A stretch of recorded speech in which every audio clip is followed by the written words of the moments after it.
the academics and scholars representing 3 generations, media colleagues, invitees, ladies and gentlemen. I'm not very sure whether I'm qualified to talk about what Professor Silva has done or what Professor Silva and Professor have written. But I know this much that we are gathering here today to honor the profound contributions of remarkable individuals, and in a sense, and more than that, and I'll let me explain later on, whose impact spans the realm of history, literature, and academia. To start with, Professor Chancellor Silva's dedication to historical scholarship is showcased in the inauguration of the book Essays on History and Society. This collection, in my opinion, encapsulates his insightful perspectives, illuminating the intricate interplay between history and society, and we heard some of it from Professor Silva.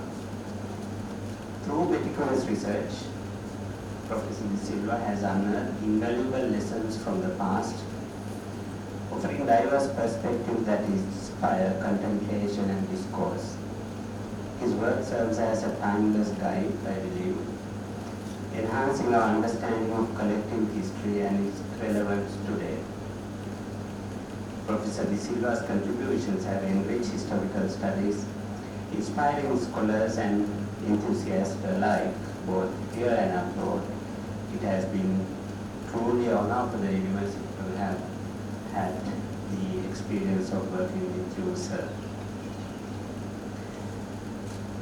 Professor Silva, the other person, although he is not felicitated today, but who is contributing to this very important work. And first, his profound literary contribution, an esteemed member of the University of Pennsylvania, is praiseworthy.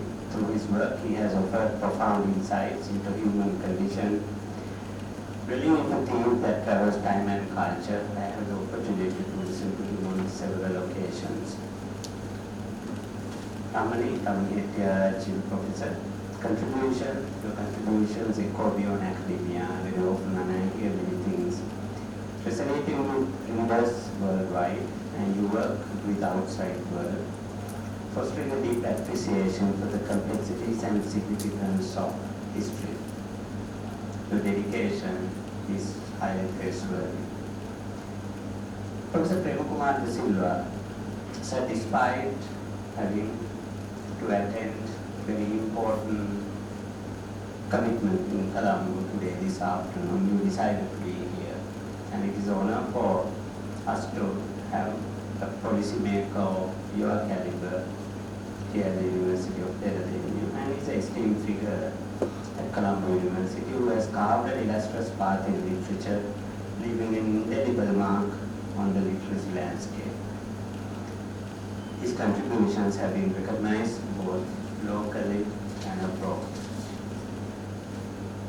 Now let me mention what I am good at, talking about what's happening in the university and what challenges we have in years to come.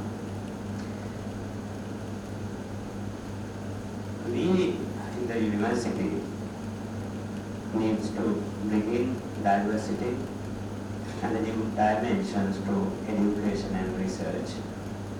As the Vice Chancellor mentioned, has mentioned several occasions, it is more relevant sometimes than some of the disciplines of the humanities and social sciences in the university systems in the country that Professor Premakumar Silva with his colleagues are working very hard.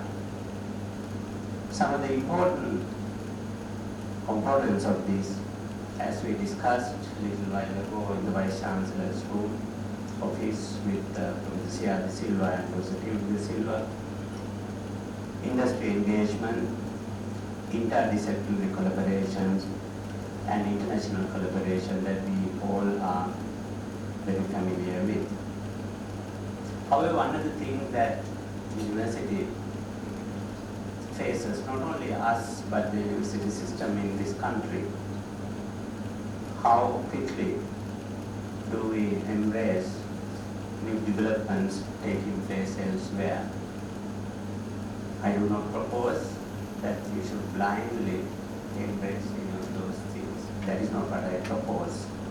But what are the good things that we can extract and implement and bring into our system, and whether it is related to pedagogy or whatever we want to. Always we are lagging behind, and in some disciplines more than the others.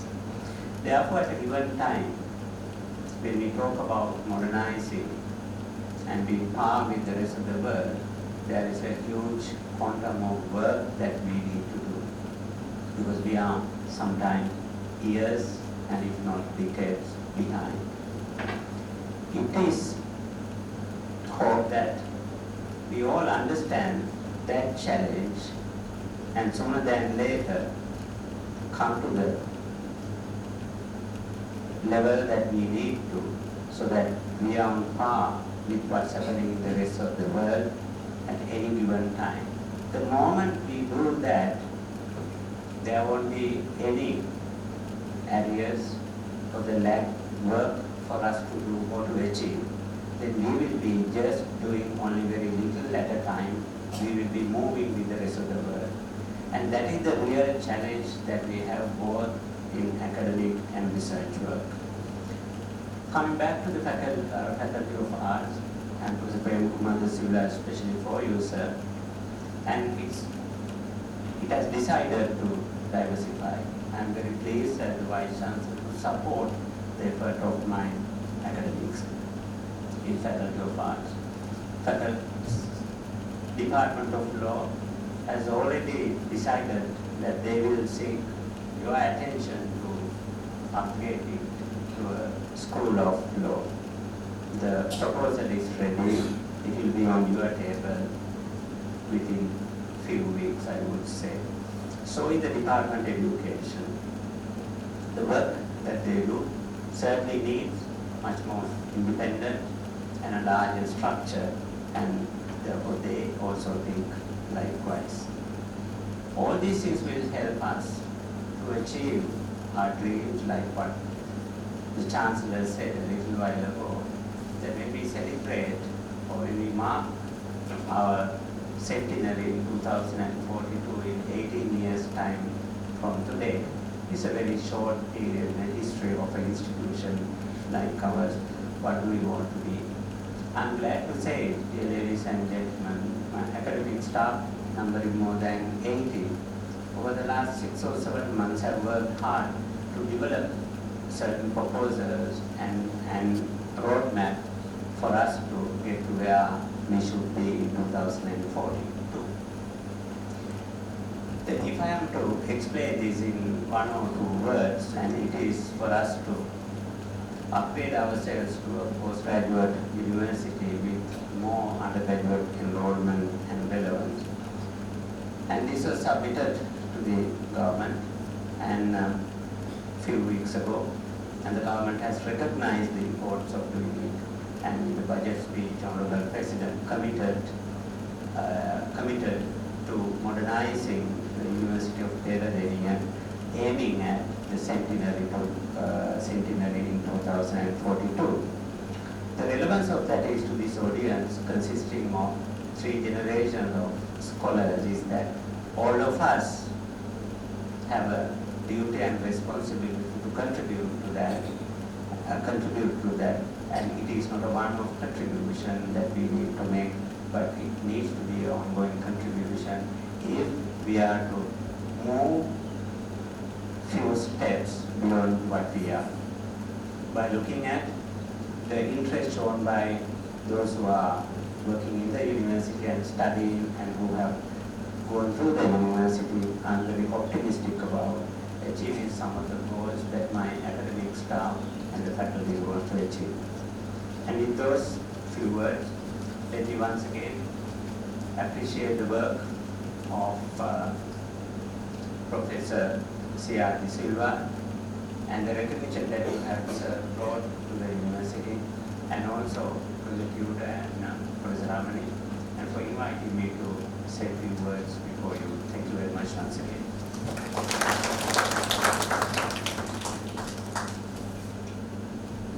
you, sir.